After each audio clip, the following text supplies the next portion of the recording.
Śrīmad-Bhāgavatam.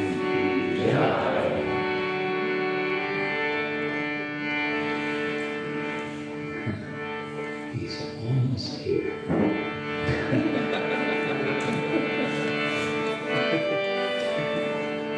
So as you may have gathered, the plan today is that we do a threesome and something of a discussion. And so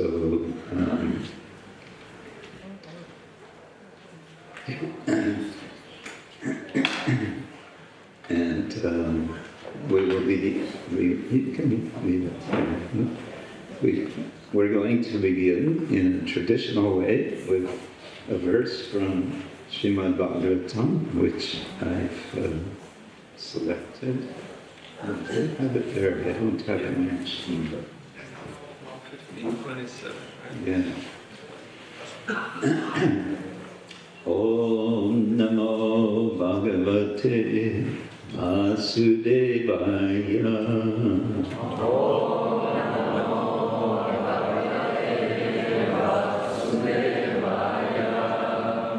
Om Namo Bhagavate Vasudevaya.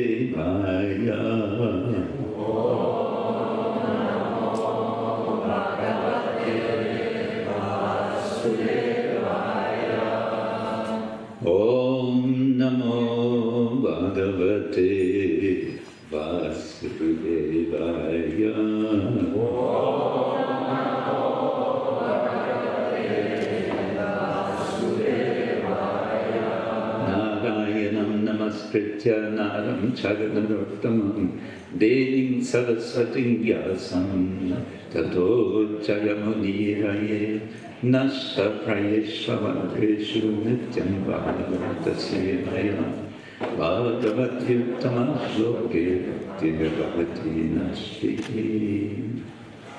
So we're beginning with Śrīmad-Bhāgavatam, Canto 1, Chapter 15, verse number 27. This is spoken by Arjuna to Yudhishthira. Arjuna has been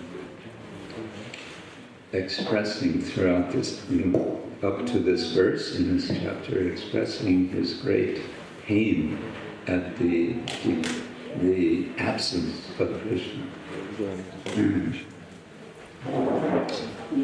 Krishna has departed. The Bhagavatam has this kind of circular structure because Krishna, of course, appears in the 10th canto, and then in the 11th canto is the detailed description of his departure.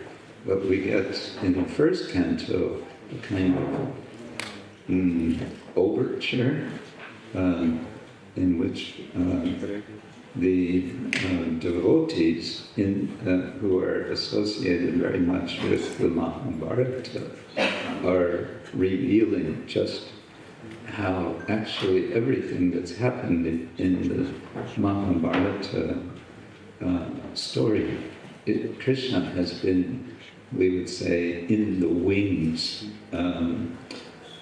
When you have a theater, there will be curtains on the left and the right side, and behind the curtains on the left or right side of the stage is called, in English, in the wings, behind, but not completely away. He's there. So Krishna he has been there all along, acting in so many amazing ways. Okay, let us chant. Deśa-kālārtha-yuktāni, deśa-kālārtha-yuktāni,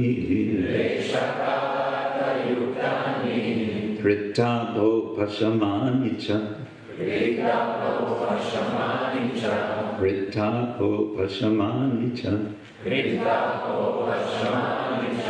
haranti smarataś cittam,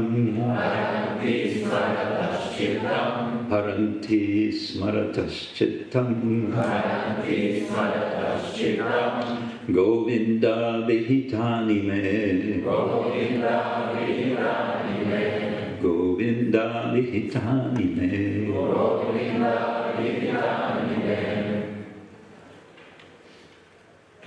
deśa-kālārtha-yuktāni,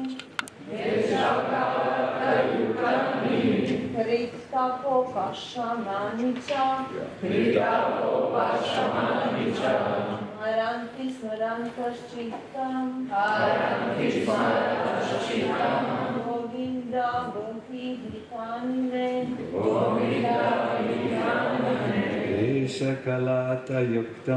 deśa-kālārtha-yuktāni, hṛt-tāpopaśamāni haranti smarataś cittam,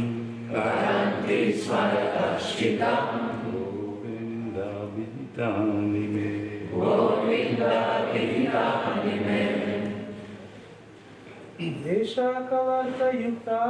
deśa-kālārtha-yuktāni, hṛt-tāpopaśamāni haranti smarataś cittam, govindābhihitāni me.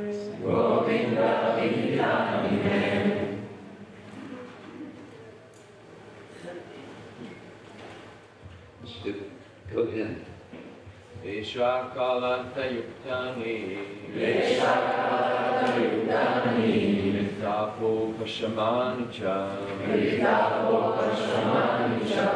haranti smarataś cittam, govindābhihitāni me.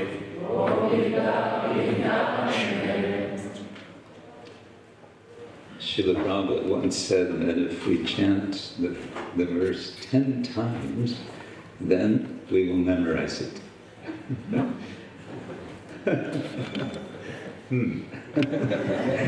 Okay. So, what does this mean? Deśa, space. Kāla, time. Artha, importance. Yuktāni, impregnated with. Hṛt, the heart. Tāpa, burning. Upaśamāni, extinguishing. Cha, and haranti, are attracting. Smarataś, smarataḥ, by remembering. Cittam, mind. Govinda, the Supreme Personality of Pleasure.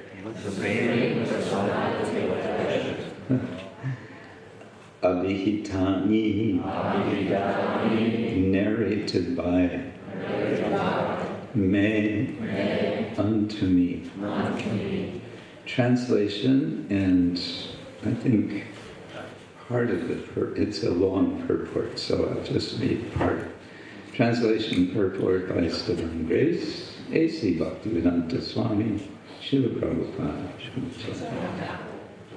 Now I am attracted to those instructions imparted to me by the Personality of Godhead, Govinda, because they are impregnated with instructions for relieving the burning heart in all circumstances of time and space. Sometimes, in some temples, everyone repeats also the translation. Shall we do that? Why not? Now I am attracted to those instructions imparted to me by the Personality of Godhead, Govinda. And what was Prabhupada's word-for-word translation of Govinda? Supreme Personality of Pleasure. Yes, the Supreme Personality of Pleasure. Because they are impregnated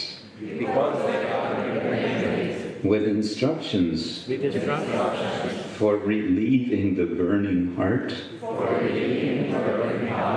in all circumstances of time and space. Herein, Arjuna refers to the instruction of the Bhagavad-gītā, which was imparted to him by the Lord on the battlefield of Kurukṣetra. The Lord left behind him the instructions of the Bhagavad-gītā, not for the benefit of Arjuna alone, but also for all time and in all lands, all places. The Bhagavad-gītā, the Bhagavad-gītā being spoken by the Supreme Personality of Godhead, is the essence of all Vedic wisdom. It is nicely presented by the Lord Himself for all who have very little time to go through the vast Vedic literatures, like the Upanishads, Purāṇas and Vedānta-sūtras.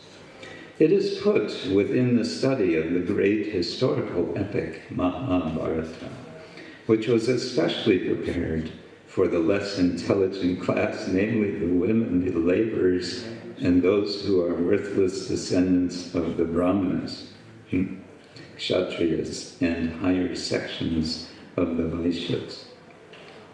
the problem which arose in the heart of Arjuna on the battlefield of Kurukṣetra was solved by the teachings of the Bhagavad-gītā.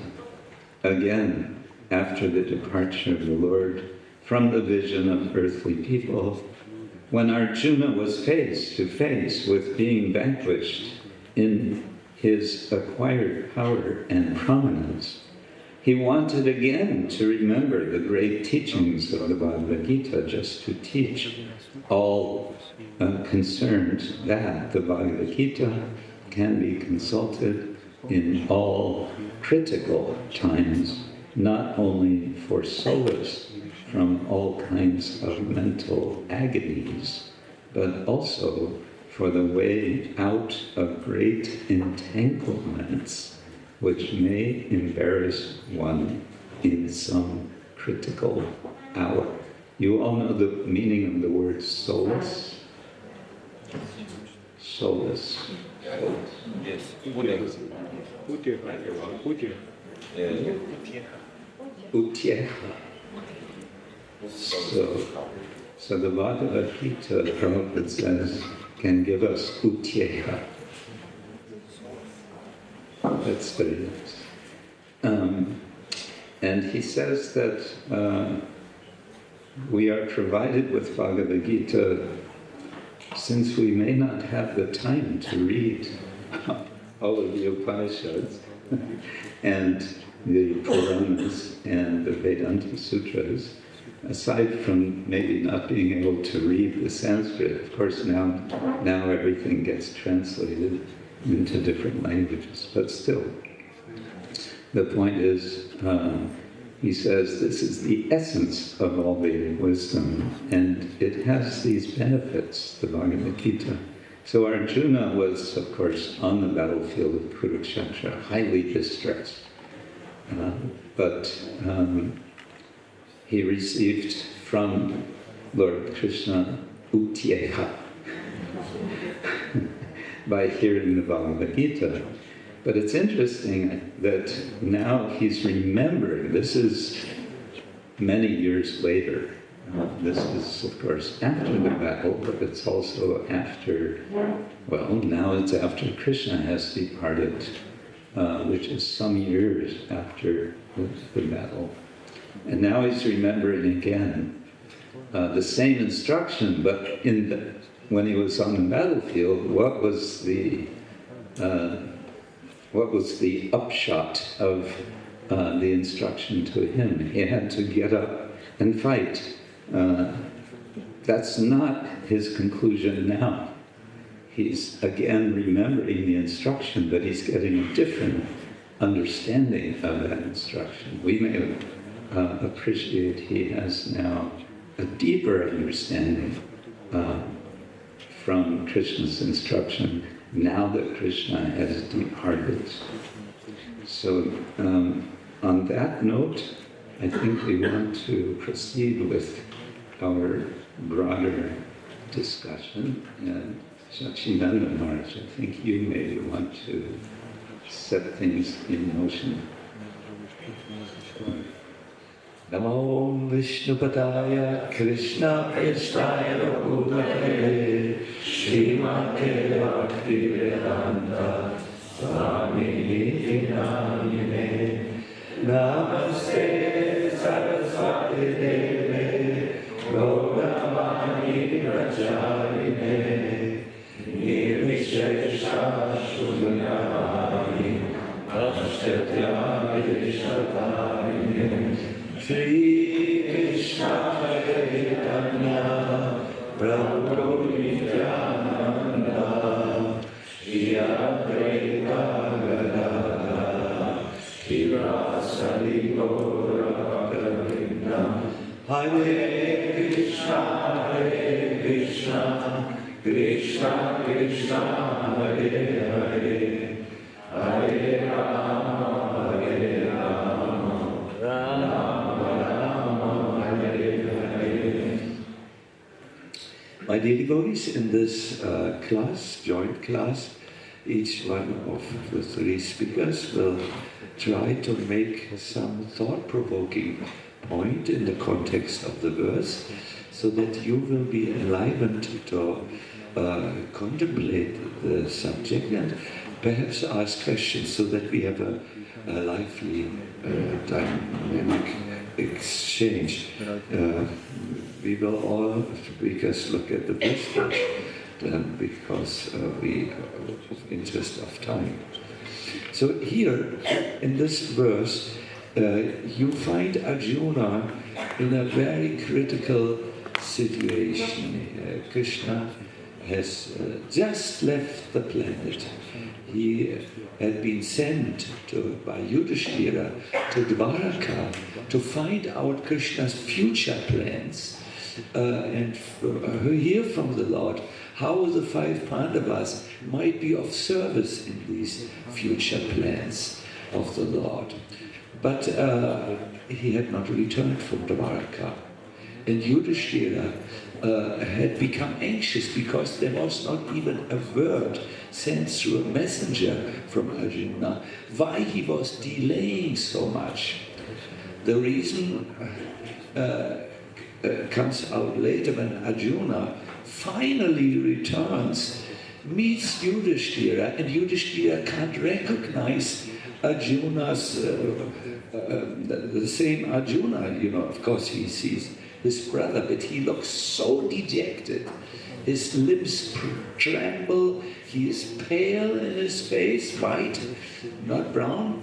He is totally upset with something, and Yudhishthira asks him for a few possible reasons why Arjuna could be impressed, and finally he brings out the subject. He says, could it be that the son of the bird, the bird is dependent on sun, if the sun would not rise, there would be darkness, but even more severe, it would be so cold that no life could exist. So could it be that the son of the bird, he who gave life to everyone, he who gives life to everyone, has said, it's gone. And Arjuna breaks down crying, because yes, that is what is behind him staying staying longer than intended, and that is why he is now totally finished. He is so finished or depleted of energy that on the way back, when he was, trying to fulfill the last mission which the Lord gave him verbally, in his presence, when the Lord was still present, he failed. Perhaps we will hear about this from other speakers, but yes, Arjuna understands the Lord has gone, and he has taken with him those powers which he invested in me for some time. We will all experience this, that we won't be able to dance or speak or think or anything. These powers are borrowed from the Lord, and they can be taken from the Lord also. So, but this is not, so to get out of his misery, what does he do? Do you remember? I think you remember. It's easy. You have just... He remembers the instruction. Yes, he remembered what Krishna had instructed him in the form of which literature? Bhagavad-gītā, yes. Thank you. He remembered this and took shelter of this in a time of trouble. And the point Prabhupada makes, this is for everyone. I have one fear in my life which consumes all other fears. It's the fear of the dentist. I somehow had traumatic experiences in my childhood, and whenever I go to the dentist and I know there will be some drilling. I take shelter in the second chapter of the Bhagavad-gītā. I read it in the waiting room and to become peaceful, because I heard in my time when Prabhupada was with us, he had said, read the second chapter of the Bhagavad-gītā against anxiety. And yes, it works, but I still take strong injections. But it works psychologically. Yes. So, my dear devotees, this is not the only time where Arjuna remembers the Gita. In the great summary of the exalted subjects of the Bhagavatam, Brihad Bhagavatamrita, Narada Muni is on a search to find out who is what? The greatest Bhakta, the greatest devotee. And he finally, in his search, comes to Arjuna and says, Arjuna, you are the greatest devotee. You are personally instructed by the Supreme Personality of Godhead. This time Arjuna is in another mood. He says, no, what you refer to as this important moment, which is the proof that I am dear to Krishna, is my greatest shame. Why this is so? We could listen from the hint of Krishna Kshetra Maharaj, who said, the upshot, it's a new word I learned today, in Arjuna he was expected to do what? Fight. To fight. And Arjuna says, I didn't want it. And Krishna had to spend significant time before the battle to convince an unwilling servant. See what is my shame. I needed that the Supreme Personality of Godhead was, getting on my case and chastising me and convincing me from various perspectives, philosophical, social perspective, you will be scorned upon, all kinds of perspectives that he used in order to convince me due to false ego. He said in the end, if due to your false ego, there's only one reason, Krishna acknowledged, why I would not fight. It was my lajananya, my false ego. So that stood in the way of the Lord.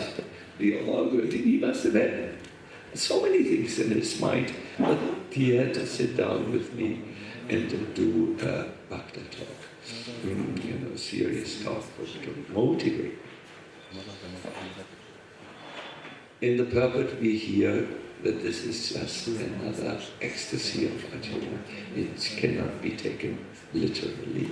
He's just a rasa, it's a rasa which he exchanges or feels at that moment. What I think you can now start to already think, in case your mind is not yet 100% active, or you are just enjoying this program because you see 3 Swamis in one line, and so on. What you can already think about is how you could draw inspiration and motivation from the Bhagavad-gītā. What is in the way you could think? Is there something which keeps me from being inspired to take up the book? Or what is there to learn? Or how can I understand such and such teachings?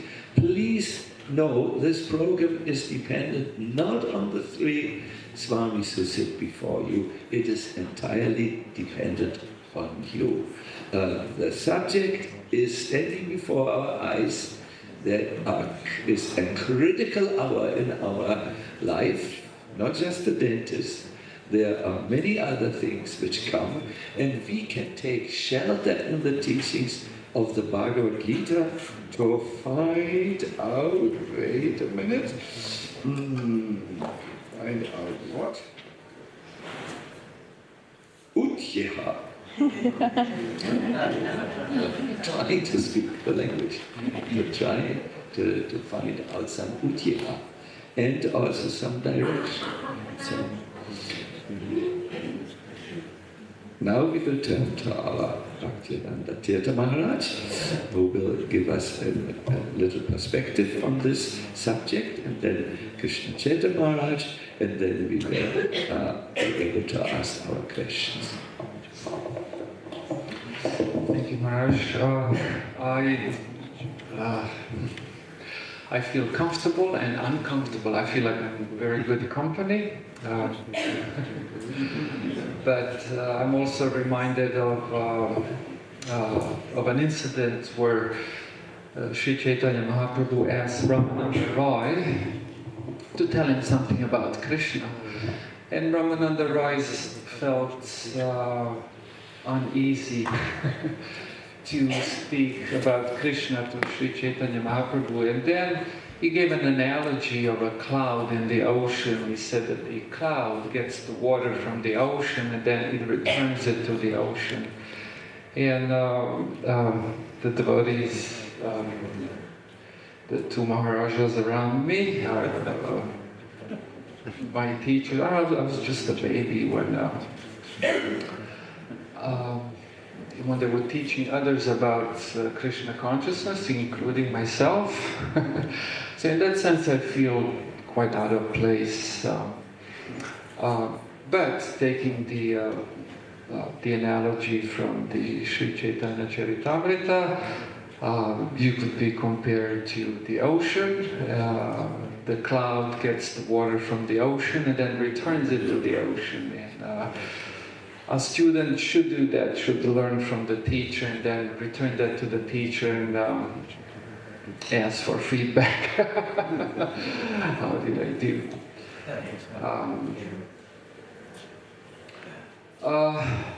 I was instructed to try to make this very personal. In other words, try not to just repeat something you have heard, which is an excellent thing to do, but in addition to that, try to make it very, very personal. And I will attempt to do that now in a couple of minutes.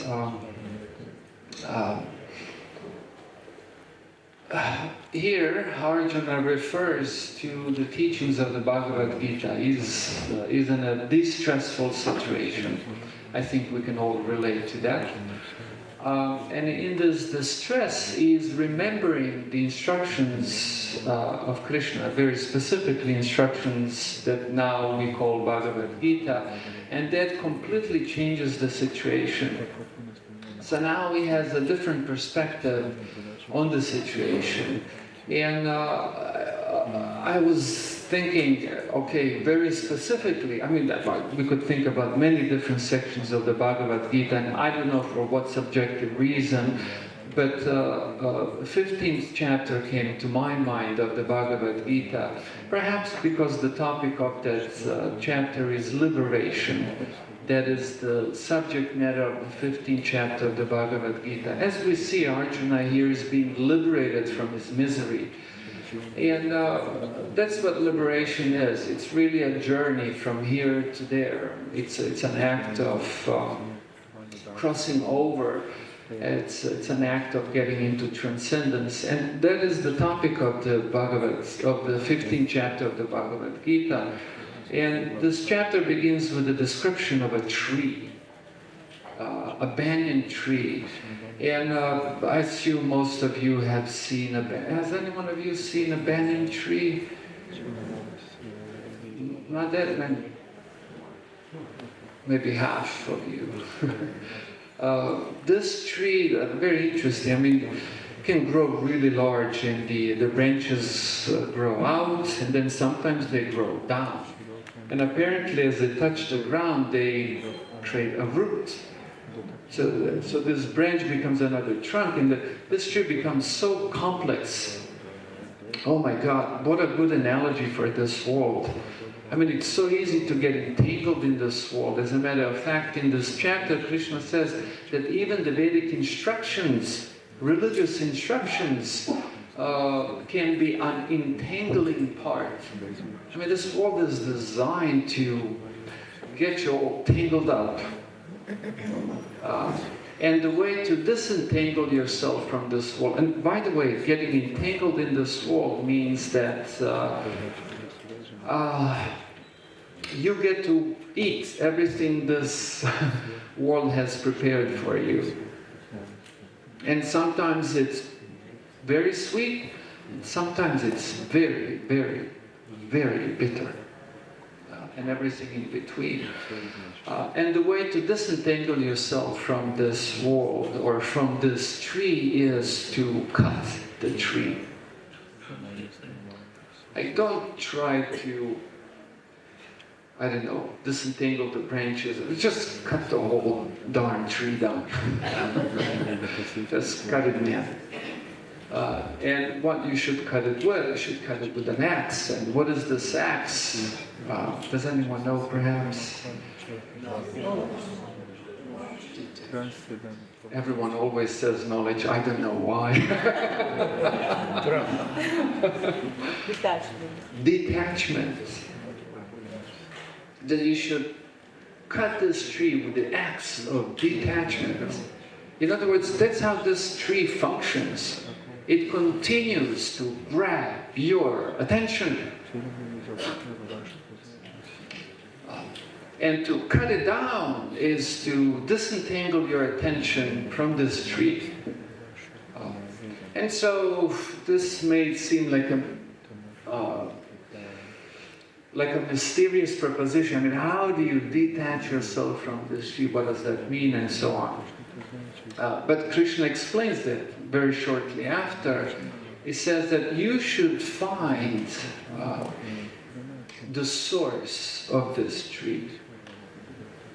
And once you have found the source of this tree, you should surrender there. Of course, the source of this tree, aham sarvasya prabhava, like the source of everything is Krishna. And you should surrender there. What does it mean to surrender? Prapanna means to come closer, to dedicate, to devote yourself. Give your attention there. That's where you should give your attention. And what's interesting that when you apply attention in one place, you have pulled attention from all other places. So, by focusing on the source of the tree, even while in the tree, one experiences detachment from the tree. Now, here comes a very personal part. Says you should find the source of the tree. I mean, when I joined this movement, I claimed to have found the source. And I would even tell others what the source is or who the source is, and I would say, see, it says here in the good book, it says this is the source. But in due course of time, I found myself incapable, or not completely capable, to dedicate myself to the source. Why? Because I did not find the source. I was dishonest along my path. I mean, very interesting. Like years went by in a lack of honesty. I was just repeating what everyone else would say, what was written in the book, you know, the things that you get applauded for. But I was not honest. And if someone was to ask me, how do you know God exists? I would have just repeated everything I heard. And so, you know, after many years, for the first time, I became darn honest with myself. And I remember, this was not too long ago, unfortunately. So, man, very embarrassing thing to say. And I remember Mataji, brand spanking new Bhakta, in the passing in the Zagreb temple asked me something about God, and I told her that I wasn't sure whether God exists.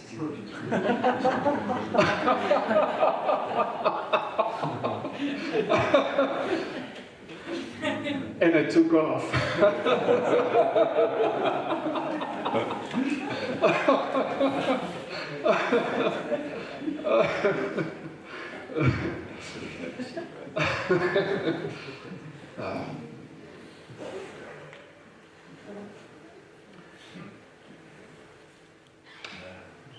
Did she stay? Yeah, she stayed. Yeah, I think she's a. It seems to me, I don't know her very closely, but she seems to be a good devotee, despite me not knowing whether God exists. But she remembers. She remembers that. Okay. I just remember the look on her face. But what my point here is that this is a very personal thing, because I don't think that Shraddha grows by dishonesty. It doesn't. Sometimes we have this thought that Shraddha is something that you force, but Shraddha is that which forces you. It works the other way around.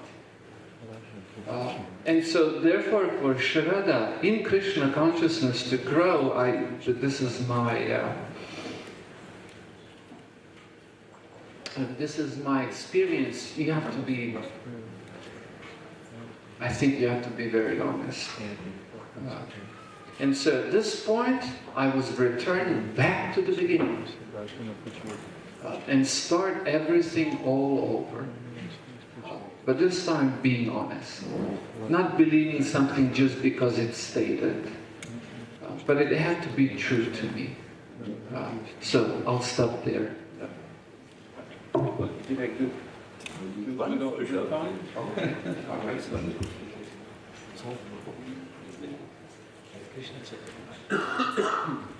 Well, I feel that I already took some time speaking.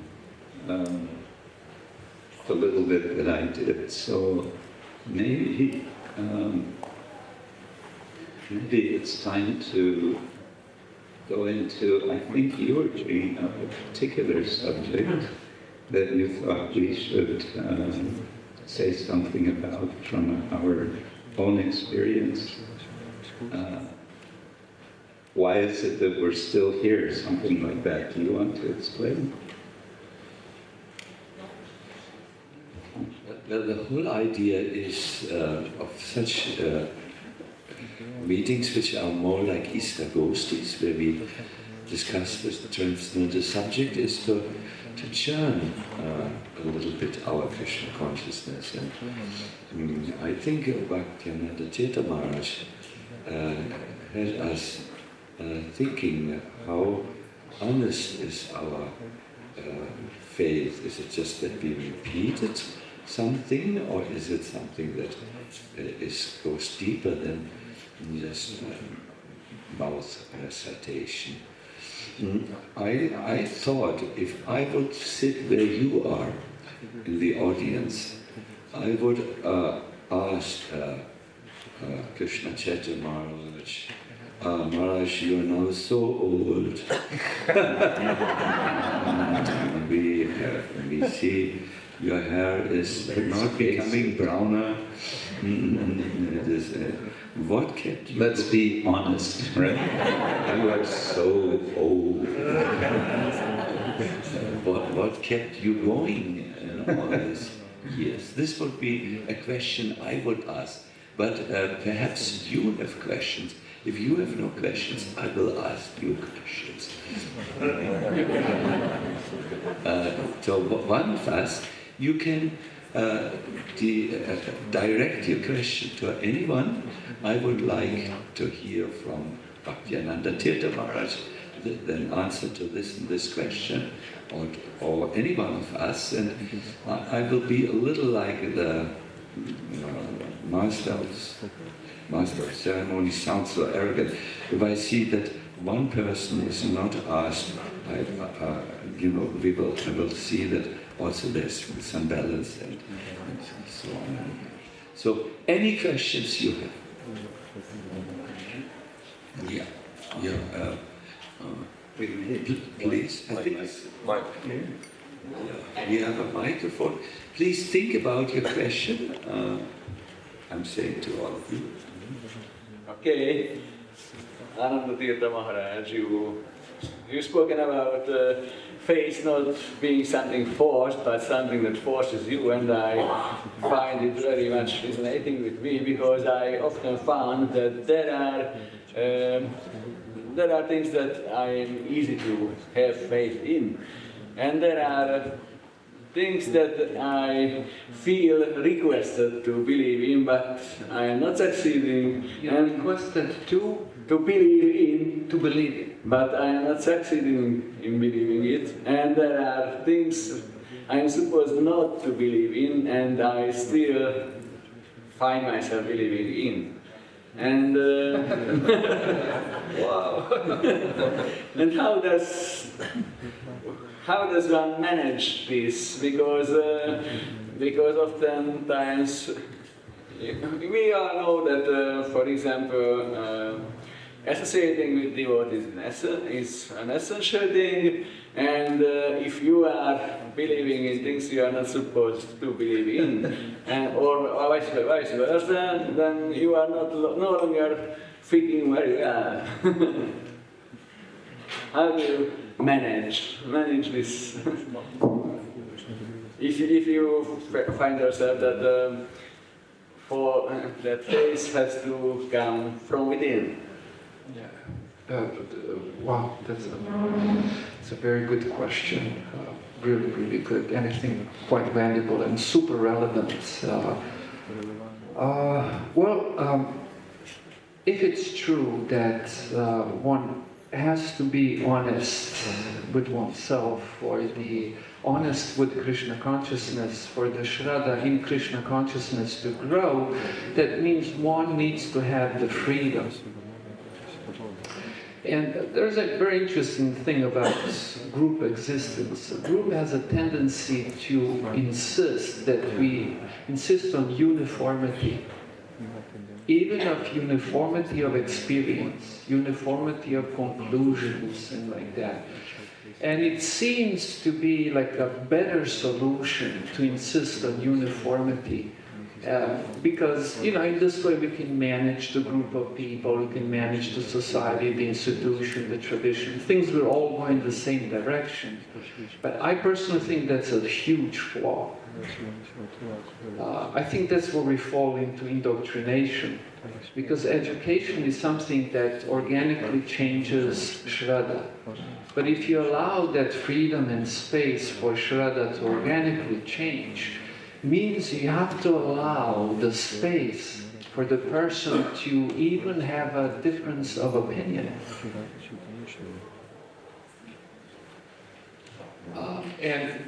Historically speaking, this is just history. Groups of people have a tendency, therefore, to stomp the differences of opinion.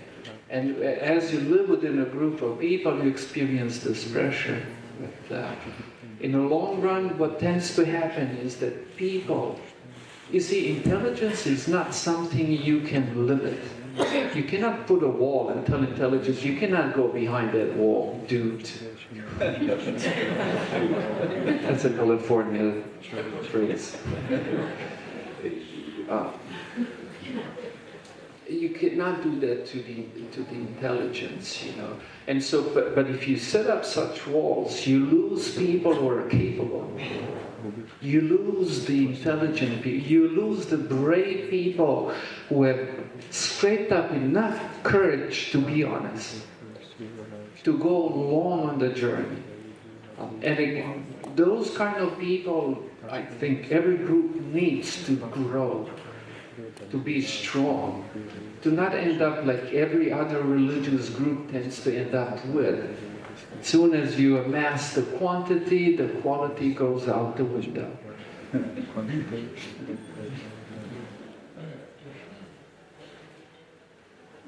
Does satisfy your question? Yes, it does. Okay.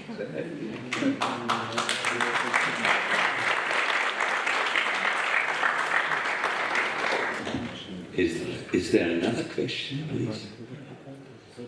I think Govinda could, and then after Govinda Purāṇas. My question is a little bit in the line with the question that Prabhu just asked. It seems that it is not easy sometimes to deal with our own emotions, and especially when they are unpleasant. With our own Emotions, when they are unpleasant. And when they overpower us, we tend to lose all philosophical or rational tendencies.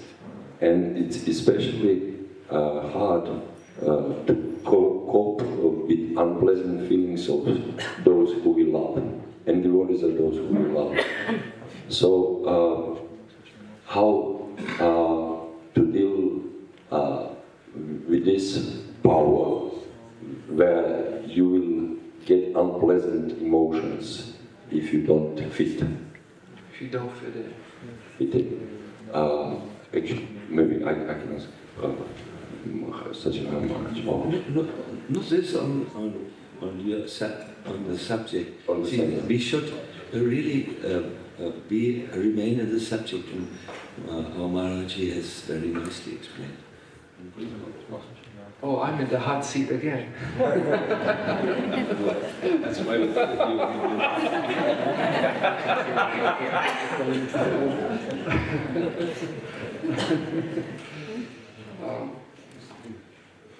Right.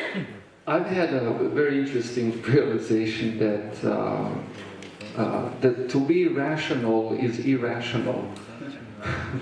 And I almost met the ruin of my own life. I have a tendency, I live in my head, I'm that kind of a person, you know, even astrologically.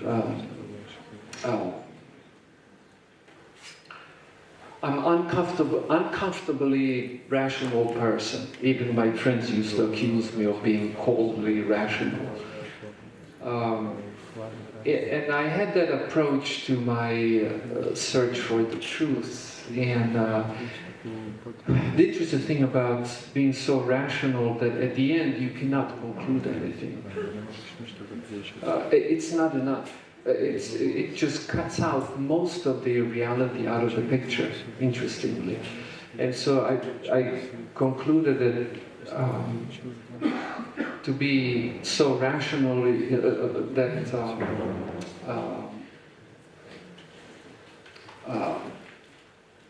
it's not rational. Much of who we are is composed of emotions. And even the conclusion of Krishna consciousness is, we could say, an emotion.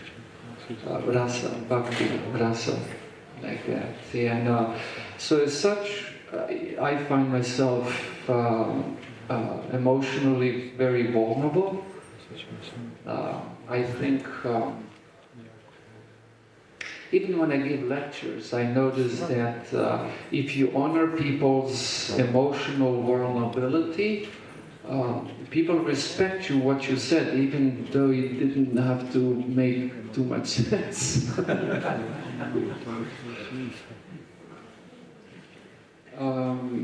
And so, as such, I think every human being has a responsibility to protect themselves from emotional hurt. Of course, one should definitely balance one's own emotions, because emotions are not all there is.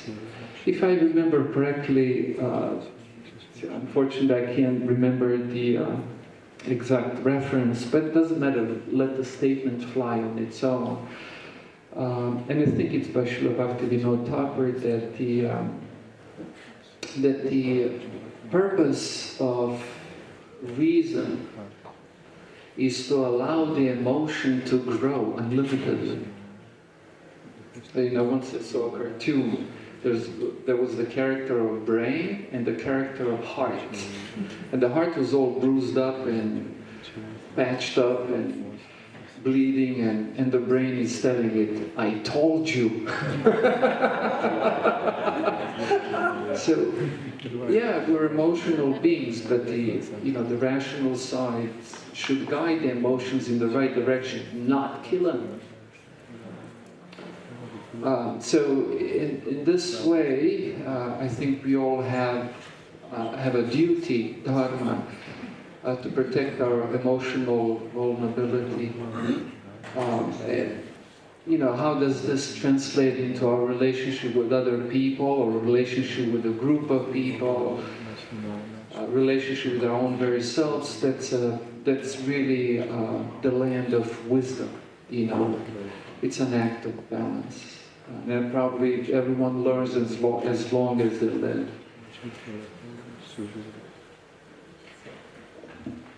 Thank you very much. Purushottam was, Prabhu was the next one. Do I miss others? There is one Mataji, your good name again? National. National will be the next, and then Mathurananda. No? Yes. Just I want to ask about when we were reading about Arjuna and Krishna taking souls. And I remember that Arjuna has a relationship with Krishna. And maybe because of this he was able to find solace in the instructions of Krishna. And also we can see in our literature that Narottam Das Thakur and also Śrīla Prabhupada and Bhaktisiddhanta Saraswati Thakur, they have a really close relationship. And nowadays, personally, I'm speaking about me, I can see between the devotees, maybe I'm seeing like this, that we don't have deep relationships. We are, communicating like on the market. How are you? It's also good, I'm not speaking it's bad. Not deep, honest relationship. So therefore we are not speaking things we don't want to speak. And my question is, how is really important deep relationships? Because how will go on without this? Personally, I cannot find the way. We can do sadhana, we can go in groups, and we can do all the things, it's nice, but without relationship, there is no deep relationship, there is no tasting all of this. And how important it is. Maybe Maharaj, I want to ask you.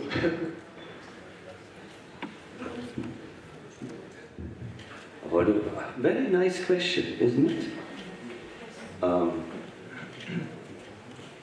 You are very true. In Bhakti, the foundation is sambandha.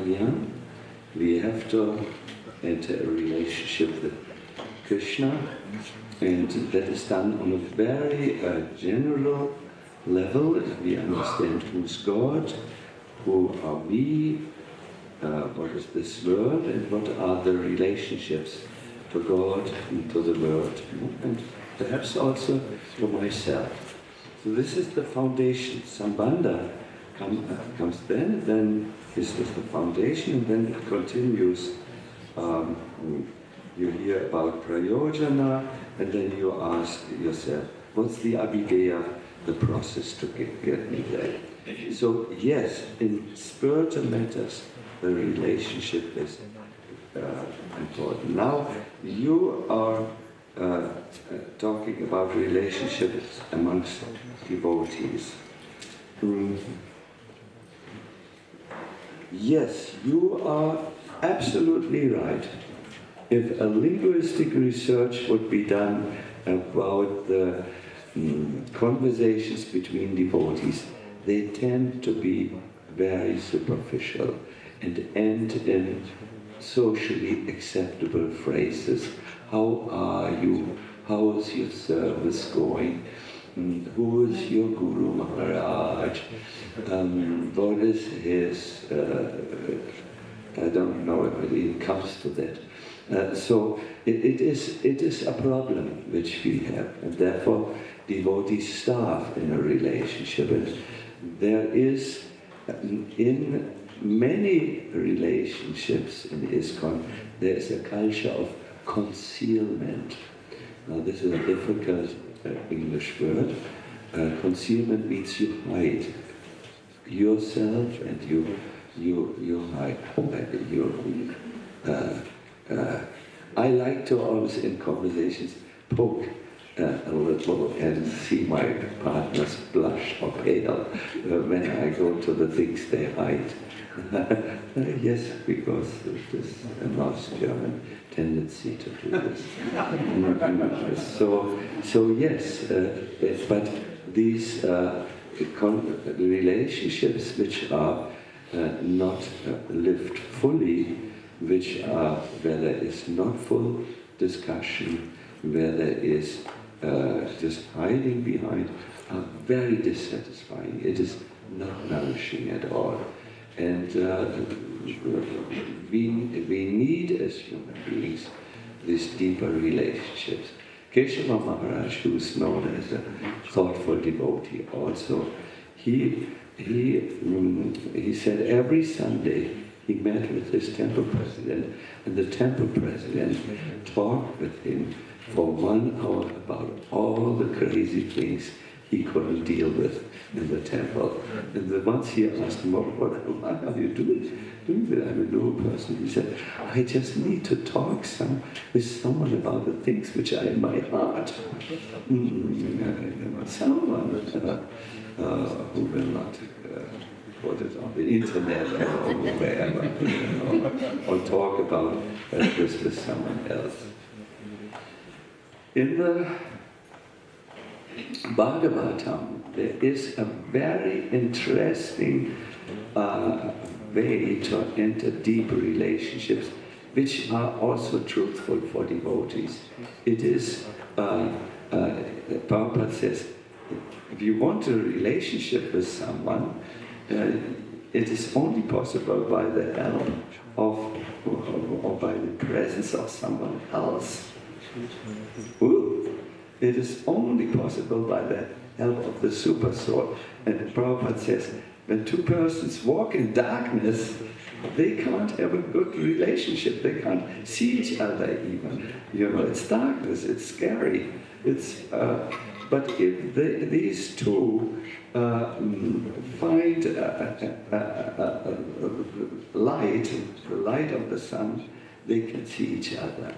In the same way, in relationships amongst devotees, why not be bold, Purushottam? Talk about Krishna.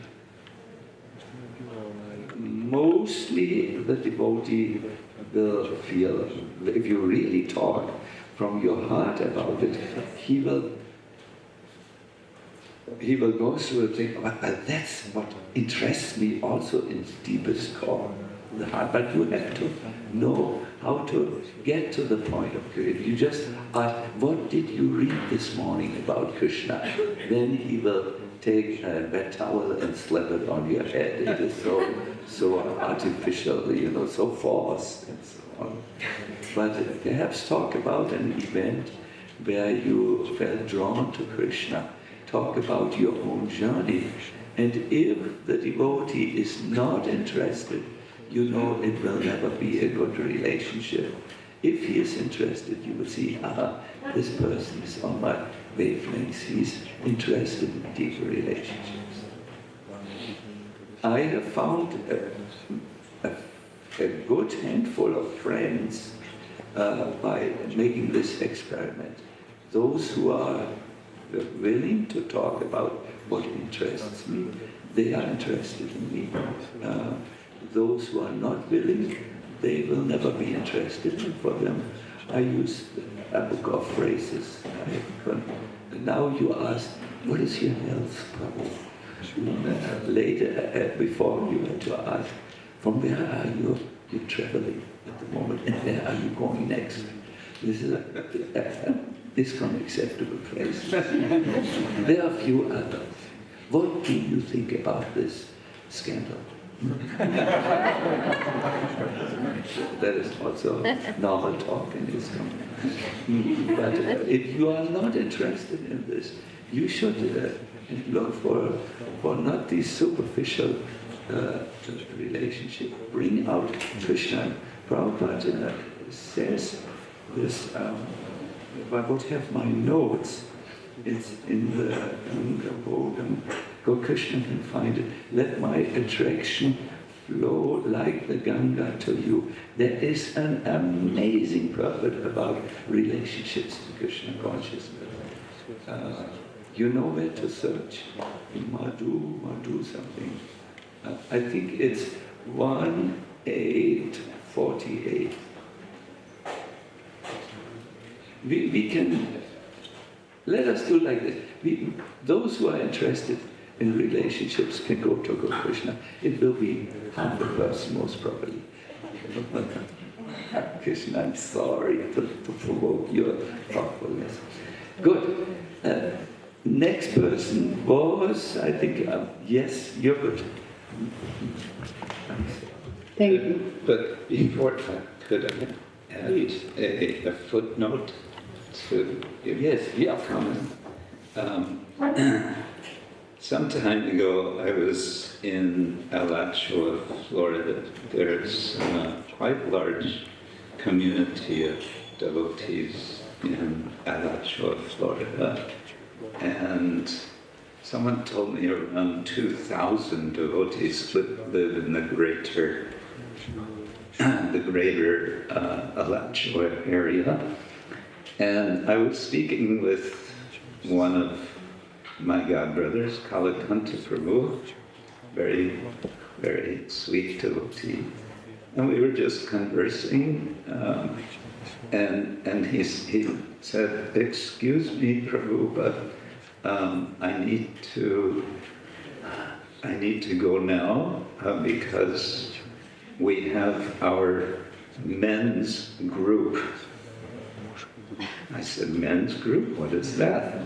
He said, "Yes, we have a group of men devotees. There are also women groups." He said, "This group we've been meeting, I forget, since many years they've been meeting. A small group of devotees." And he said, and then I asked him about this, well, tell me something more. He said, "Yeah, this is a group where we feel we can really share ourselves with each other. We have deep relationships because we've been doing this over such a long time." So I've always thought that's something we could use more of, but the challenge is we're all very scattered geographically, and but one possible semi-solution is to create groups meeting online. I have a friend, a godbrother, who meets with 2 or 3 others, I think several times a week, just reading Shastra, but discussing together. And he told me, it's just so sweet.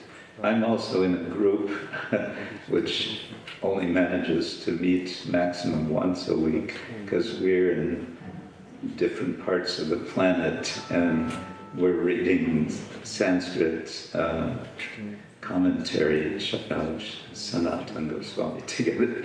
That's also a different kind of Sangha, but it's also sweet. The point I want to make is, we say in English, where there's a will, there is a way. And if you want to have a deeper Sangha, I believe it's possible. You can find ways. Yes. Thank you. This is a very practical suggestion. I think we can take note of it. Yes, that was Thank you very much. So I have for some time a big doubt about something I'm thinking about, and I'm thinking, and I cannot mentally understand like most of the things in Krishna consciousness. But like we are reading about Vaishnava qualities, about traits, and for me they're all like, if we all get these traits, then we all become sane. So I don't understand, like, okay, one God, we are all the same with all qualities we are trying to develop in the same or relatively similar way. So it a little bit bothers me. So where is the difference between real individuality and uniqueness? I would say so. Thank you in advance. Who would you like your question to be directed to? Ananda Tirtha Maharaj.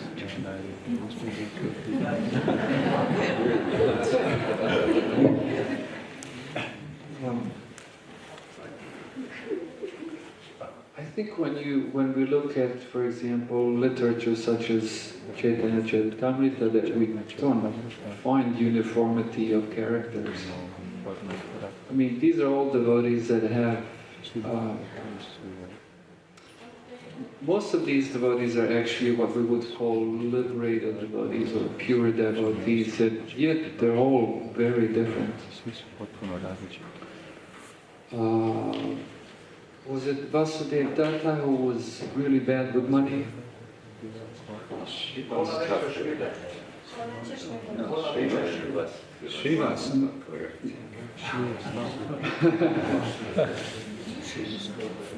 Maybe more than one. Yeah, Sri Chaitanya Mahaprabhu appointed, I think he appointed Sarup Damodar Swami or Shivananda Sena, I can't remember. Shivananda Sena appointed to manage the money of Vasudeva because he's really bad with money. So they're both pure devotees, eternal associates of Chaitanya Mahaprabhu, and yet they're completely different. So I don't think it translates like that. Like if you develop compassion, I mean, everyone will become a compassionate person in their own way, for example. Even relationship with Krishna, there's no two devotees that have identical relationship with Krishna. There's unlimited incarnations of Krishna to suit the different types of devotees, for example. There's even such a statement. So I don't think you need to worry about that. Just look around yourself. And if I may, just one really brief, for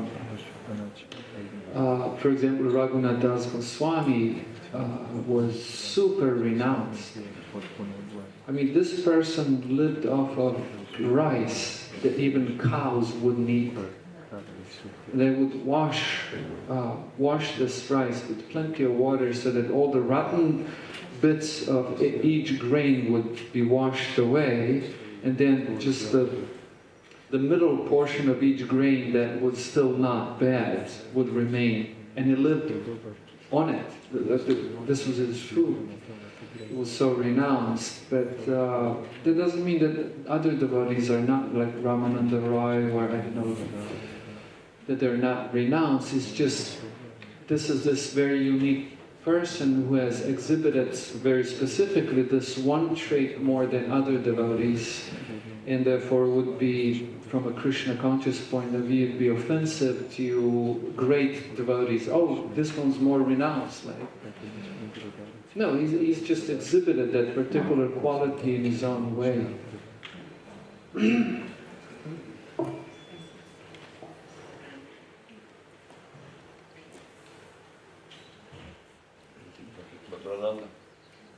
Yes, I tend to I see Sundarananda and our Mataji. Your good name, please? No, behind you. Huh? Zara. Jana. Yes, like the water variety. Yes.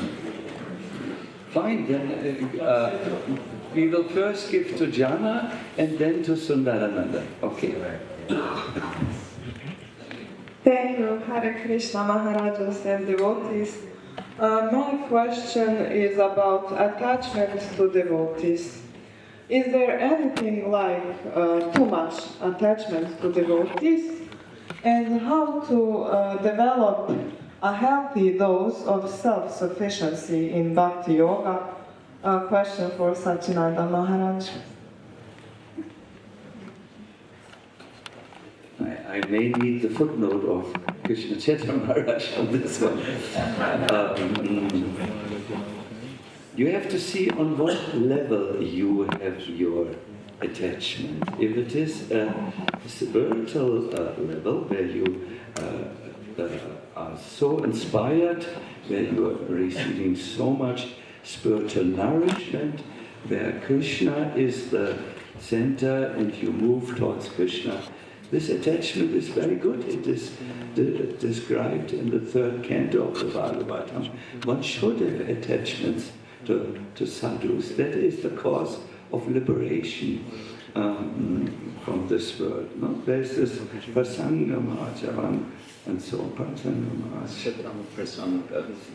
Yeah, it's a different one. But it deals, this section deals with it. There's one particular attachment to sadhus is good, attachment to materialists is not so good. So you have to see if your attachment to sadhus is really on the spiritual level, or if there is a material level. For instance, you may make just a very, please excuse me the example, if a boy thinks, oh, this woman is so much choosing me in Krishna consciousness, but he is really only attached to the female energy, then this would be a cause of bondage. No? So you have to see on what level you are. On what level that is, and maybe you have to upgrade your attachment, but if it is based on getting nourishment and inspiration, that is very good. We find Narottam Das Thakur saying, Ramachandra Sangamage Narottam Das. This Narottam wants and craves for the association of this friend Ramachandra. That's very good. So just make sure, do a little inventory if you keep your attention spiritual. I would like to add another point here. It is, you were asking to find the healthy dose. A healthy dose is, like medicine, it's different for everyone, but a healthy dose is if you can find authenticity, if you remain authentic and don't develop codependent relationships where you are performing only according to the expectations and validation from others. This is the cause of psychological destruction if you only act according to the expectations of others. It starts for most of us in our childhood, when our wardens, that is protectors, our parents, teach us, if you do like this, you're a good boy and a good girl. If you don't do like this, you're a bad boy and a bad girl. Now, the child who is making himself dependent on the others will never ever be able to develop their own signature, their own personality. I've seen a Balkan education of children. This is very often done, and this creates a disorder that I'm only good when I fulfill the expectations of others. This will bring anxiety because you're never in contact with yourself. It will bring bitterness at the end. This sweeps over into the Hare Krishna movement, where you feel I'm only good if I fill the expectations of others. I want to have a bird, man, But I will be told by the GBC, to have a bird is bad. Okay, let me shake up. If the bird is so important for you, I think it's. I'm just giving an example. Are you speaking of birds or beards? Beards.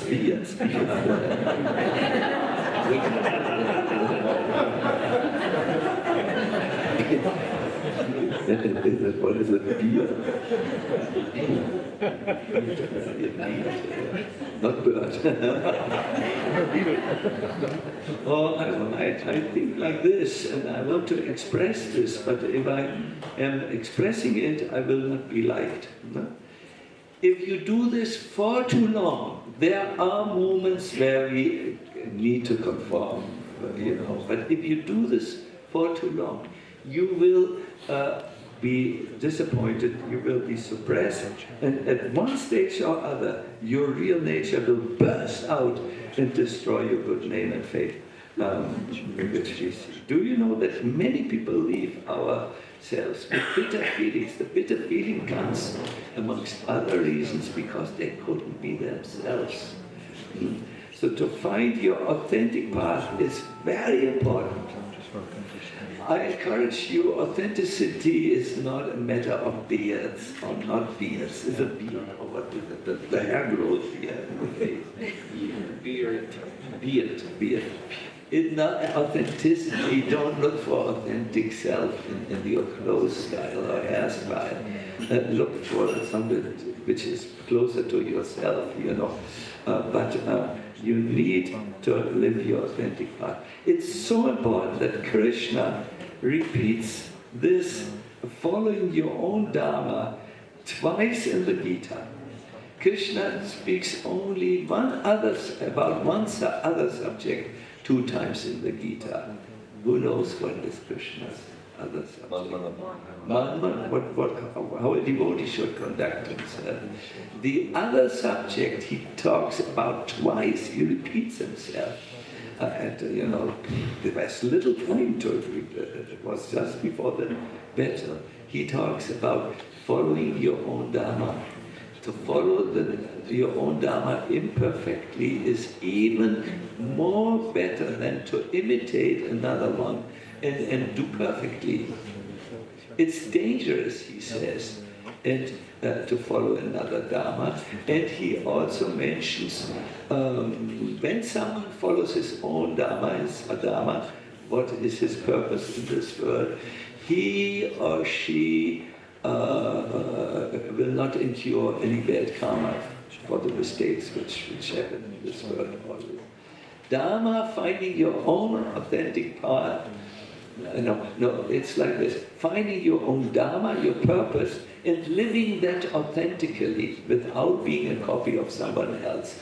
That is very important in spiritual life. And our intelligent Maharaj, Bhakti Tirtha Maharaj, has said that this is one fault of organization, that everyone throws his own authenticity out of the window in order to fit in. There are strengths of spiritual organization also. But when it comes to this, this is dangerous, and it is not often enough recognized that this is a problem. Organizations are very good when it comes to organizing a unified mission and following the order of the spiritual master and spreading Chaitanya Mahaprabhu's movement. That's a great thing which organizations can do. There are other great things they can do, but here we need to be careful, and we need to be careful. So, yes. Sorry. So find your healthy dose. Find yourself. Don't force your Shraddha. Discover your Shraddha. That is another point I take from you, Maharaj. You can't force it. I think you have to discover it, and then it will motivate you and carry you on and strengthen you throughout your life. Hare Krishna. There is Sundarananda. Thank you, dear Maharajas, for the wonderful sharing of your realizations. May I just ask our organizing team, are we okay with time? I don't know, but it looks like, yeah. Yes. maybe we should we should make this the last question, because I heard some growling of a stomach. That's the best. See if they're ready. Sundarananda, could you please direct your question to Krishna Kshetra Maharaj?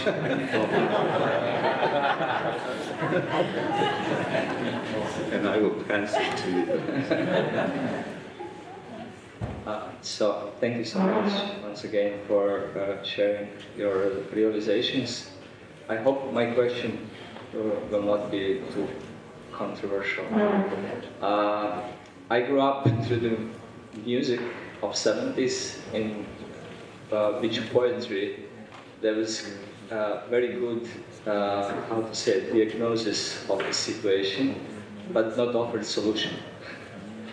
And Krishna consciousness, for me, offers solution, but I'm also aware, and you are talking about this through these presentations, that the process of Krishna consciousness is suggested to be practiced in association of devotees, and with the same aim, Srila Prabhupada created ISKCON, to facilitate spiritual quest of individuals.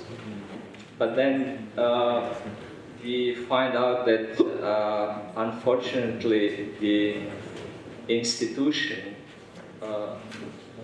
very often do not support this facilitation of spiritual quest of individuals, even can do harm. And I somehow, by Krishna's mercy, I feel this ongoing enthusiasm to share Krishna consciousness with others.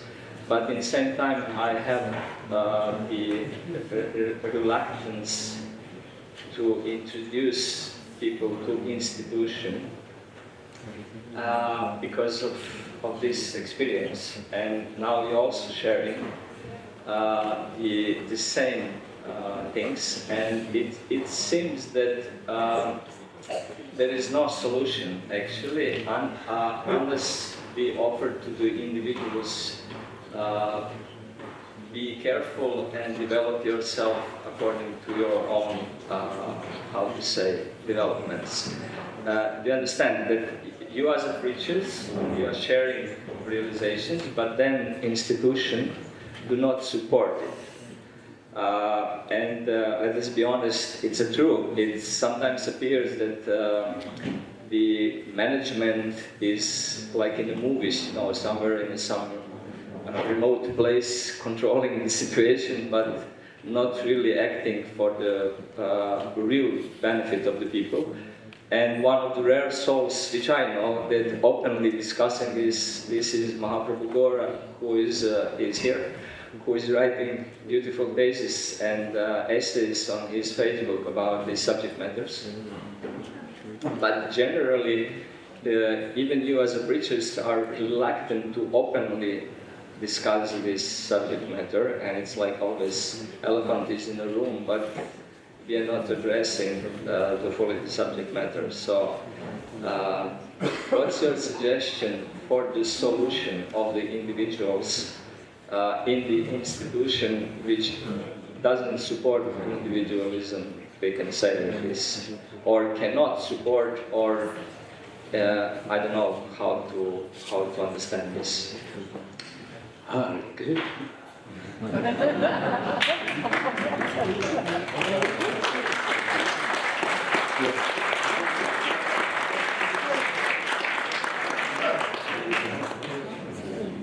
Yes, good. Talking about hot seat. So, yeah. Perhaps we can start with a reference to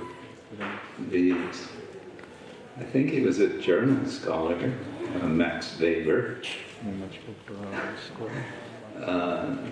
sometimes said to be the sort of the founder of modern sociology and study of sociology, who spoke about the routinization of charisma. Routinization, how would you say routinization? Da radimo rutinu od toga. Da radimo rutinu od toga. Rutina, da, ali kako... Rutina. Da radimo to ime, kako blago pravi rutina. So you need a whole sentence to translate routinization. Is it a routinization?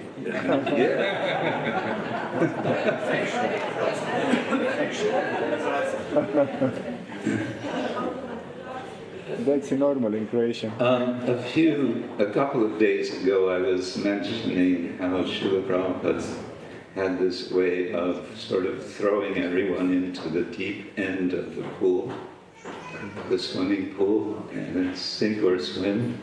So we have, as a result, the Krishna consciousness movement, and Srila Prabhupada, many more times than he referred to ISKCON, he referred to the Krishna consciousness movement. In the preface to Bhagavad-gītā, he speaks of the Krishna consciousness movement, I think 6 times. And not once does he refer to the institution, the formal institution, ISKCON. And one thing which I must give credit to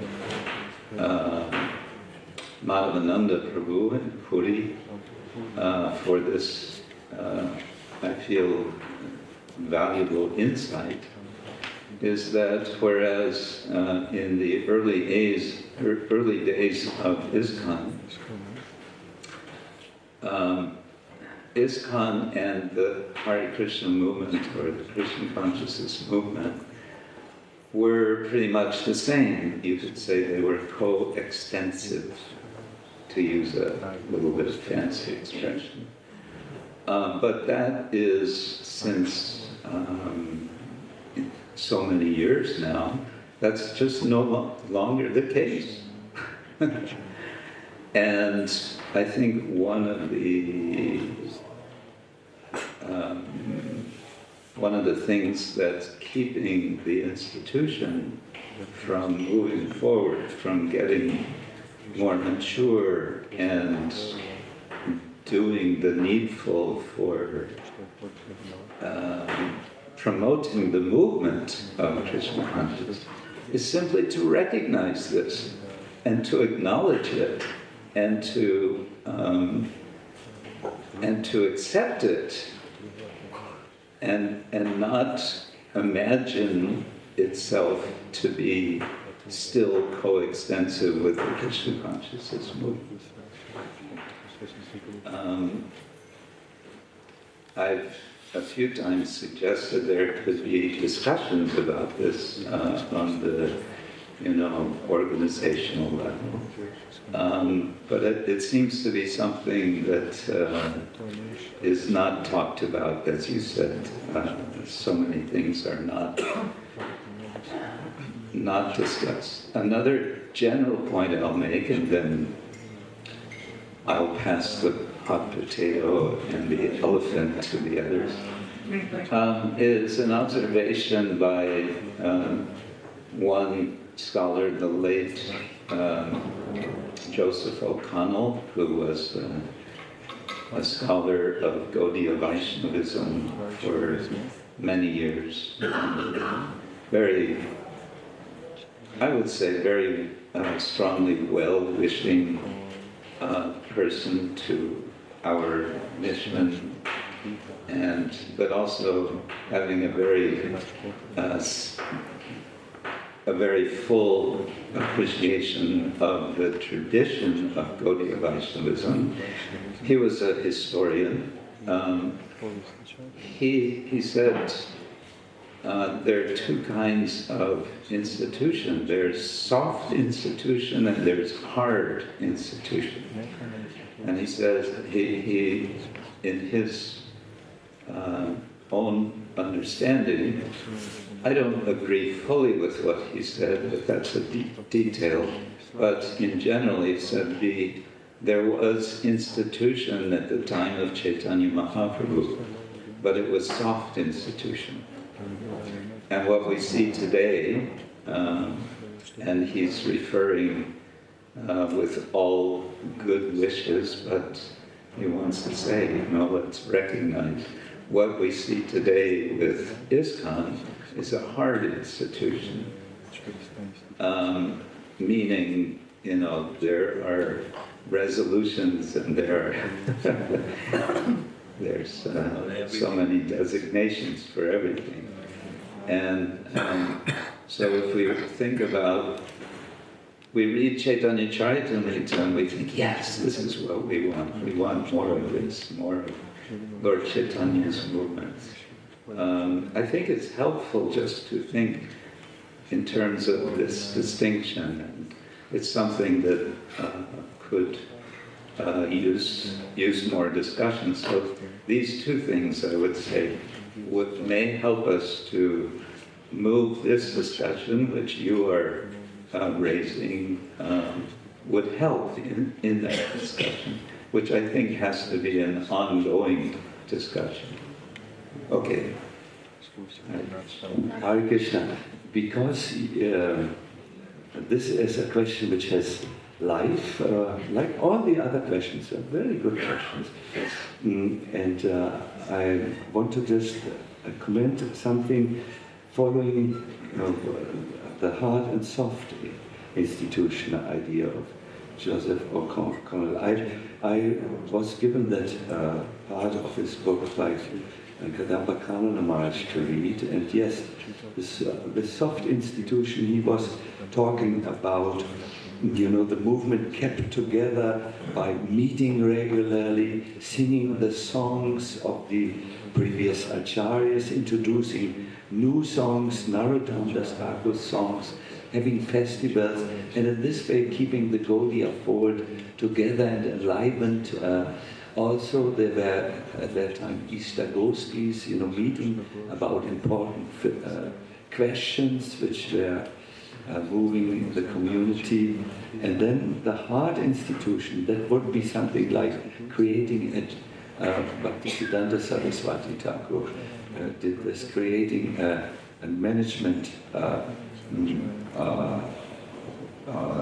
system, the GBC, which was really inspired by the way the British managed their railroad system all over India. Keep the wheel rolling was the motto of the railway system. I know because I'm from a family of railway people.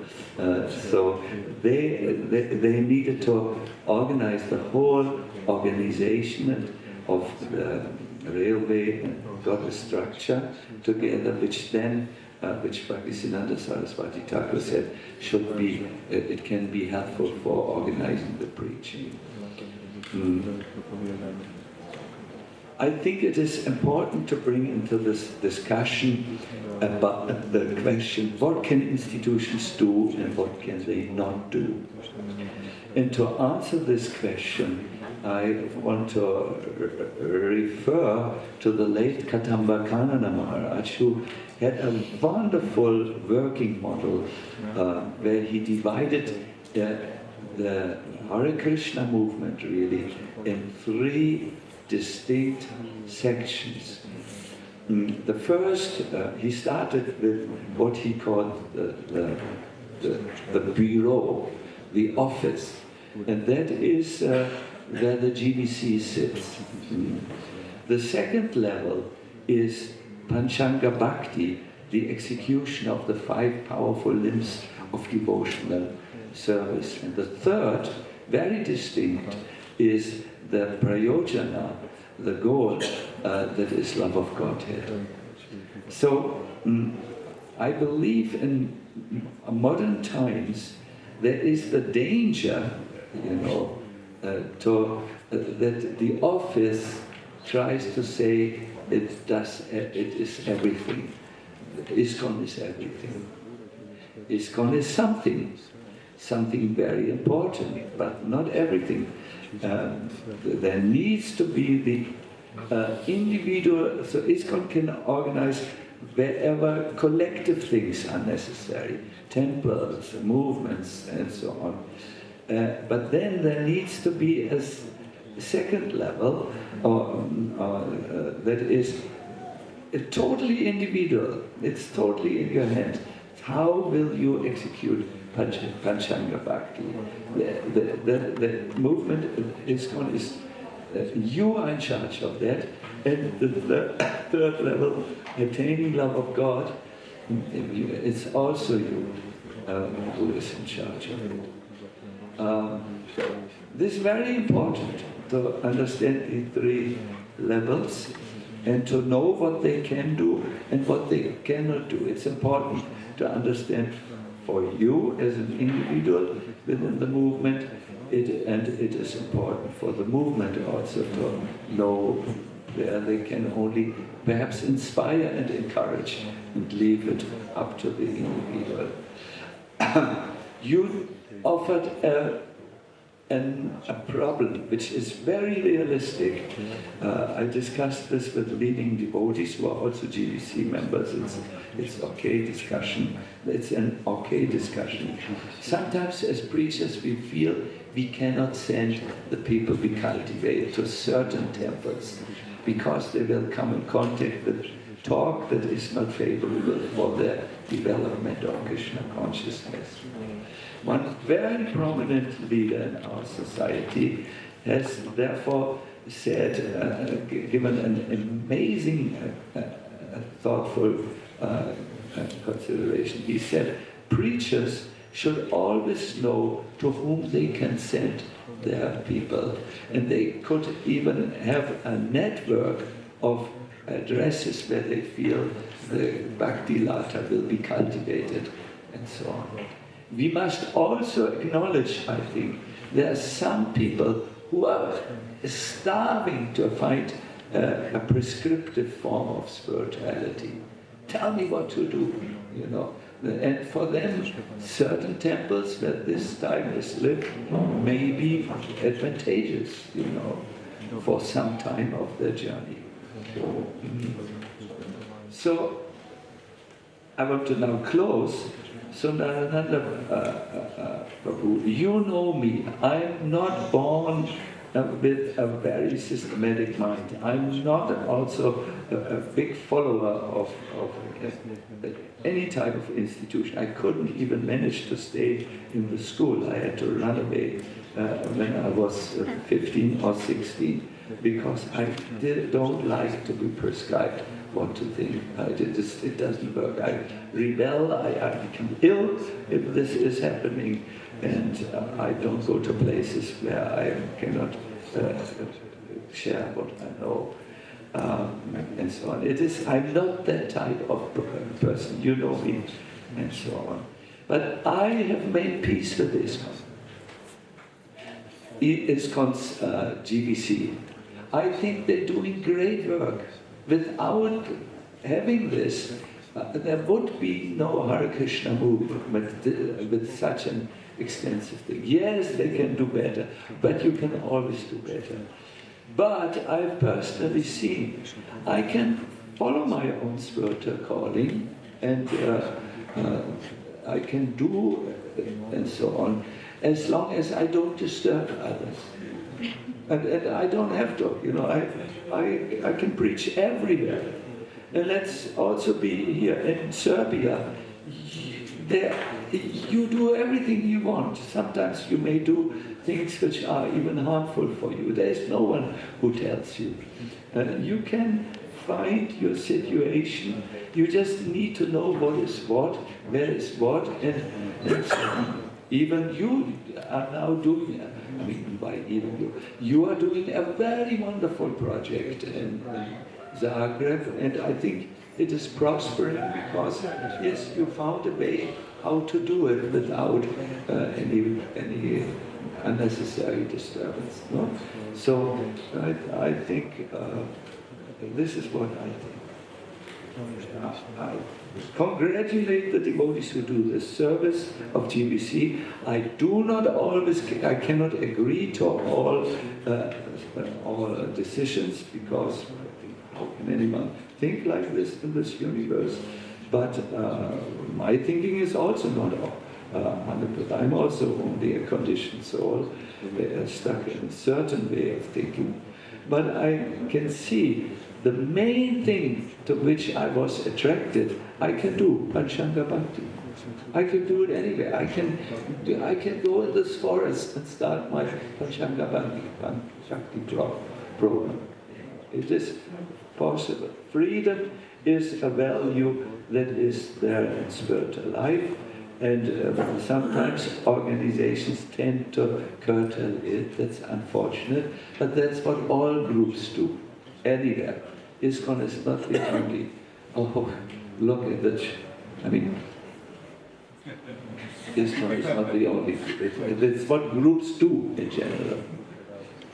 But one needs to come to peace and needs to understand, and then find his own path and do it. And I think eventually anyone will find it, or he will leave this wonderful process due to wrong expectations in what can be done by an organization and what cannot be done. I'm sorry to speak like this, but you can see after 50 years, so that everyone, we had to wrestle with these things. We also, Krishna Kshetra and myself, have talked privately about, this is, what development is this, and so on. But fine. Okay. So our last speaker on this is who started all of us thinking like this by saying that authentic faith is necessary, and sometimes you need to start all over again to find your authentic faith and so on. So we will give you the last word. I'm not sure if I want to say thank you. Thank you for putting me to a test. Well, I also do I have had personally also fair share of troubles with the issue at hand, and super wonderful insights. Thank you, both of you, for I found that very, very useful. What you have said, soft and hard institution, very wonderful, very, very helpful. I have grown to see institution in general, and we could say ISKCON as an institution in particular, as a mother. And you can't live without a mother, But mothers can also be, there is a known psychological phenomenon, all-devouring mother. All-devouring mother. That's an overprotective mother, who's very concerned. Like, one example from a real-life mother. I know a mother who wouldn't allow her child to play with other kids for fear that the kid would break his leg. That's gone way too far. And so exactly where the balance is, I think that's an eternal tension. What you have is different forces at play, and it depends which force applies itself more, pushes the other away. But I think they're both there at all times. And Ivica and Marica, how do you say that in English? Jack and Jill. Jack and Jill, that's the latest one. Hansel and Gretel, that's what I remember, yeah. Yeah, that's German, correct. It's a German story. Yeah, the old witch there is compared to overprotective mother. I mean, the kids in the forest come upon a house made of sweets. But the end result is they're going to be eaten. So, you can't live without the mother. I mean, there's got to be protection, you know, and there has to be orientation, some fences and so on like that. But if the mother is overprotective, then what you have is devouring. Like, it devours the life out of it. And there's a very good example of it in Croatia. I'm not sure about Serbia. You know what Ludijada is, or Norijada? Oh, yes. Yeah, do you have that in Serbia or Bosnia? Kad maturiraju u 4. razredu, onda idu van. At the end of a school year, when I was a kid, at the end of a school year, you had enough of people telling you what to do, what to think, what to write. You're free. And we would run out of the school and rip, shred the books and notes and notebooks to pieces, and the whole town would be covered in paper. And then we would all go and jump into I grew up on the sea, so we would jump into the sea. In other cities, they would jump into the water fountains. And the kids would be wild. But what happened in due course of time? I mean, what we have there is like unbound, raw honesty, you know, of kids being themselves. The powers to be hated it, and now they organized it. Now they made it civil. You know, now they made a thing. They even gave it a name, Norijada or Ludijada. Lud is crazy. They domesticated it. And now it's all it's lifeless. Yeah, you can be crazy over here. They even rent it's not it. It killed it. And I know this, you know, this is what tends to happen with institutions, you know, like it chokes the life out of the mission, you know, if you allow it to go far enough. And then there's no life, it's just you know, soldiers who repeat the same dumb thing. Maybe not dumb, but it's, you know, it's lifeless. But what you need to allow is like people to have a life, and it's very interesting how Prabhupada managed to capture that wildness of the energy of the youth, and not suffocate it, but channel it into ISKCON. I mean, that's not an easy thing to do. And I also I'd like to give one example, which is from Srila Prabhupada's management. And I thought this was pretty good. I always felt this was, I was a temple president for 13 years. I was part of the establishment. So, you too, correct. So, I've seen the situation from both ends. Like Srila Prabhupada, these always tried to resist the centralization, but by giving, you know, power to local communities. Now I may get into huge trouble, but I'm always surprised how in this area everything always wants to be centralized. Don't put this on the internet. I will lose a job. Because then you dissipate this, you know, megalomania, or, you know, trying to control everything, make everything uniform, which. But so, mother. But you have a mother that has a tendency to fall out of balance. Did I end that right? Did I end that on the right note? I don't know.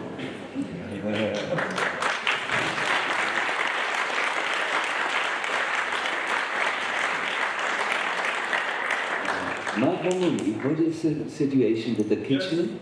They ate everything. Okay, my dear devotees, we will end the program here. Please don't run out at this moment. Mahamuni will give us the orientation for today. Just 1 minute.